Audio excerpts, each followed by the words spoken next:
இந்த பீஸ்க்கு வந்து ஒரு லைட்டர் கலர் கொடுப்போம். ஸோ இது வந்து நம்ம அரே ப்ரீசெட்டாக நம்ம க்ரியேட் பண்ணிக்கலாம்.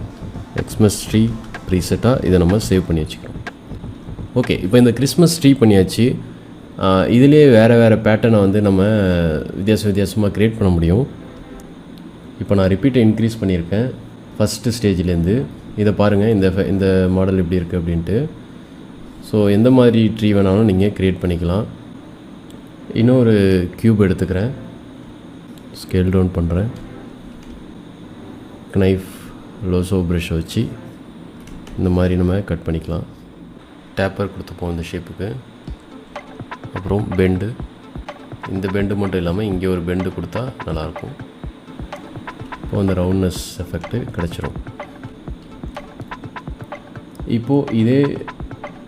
இப்போது இந்த பீஸ்க்கு வந்து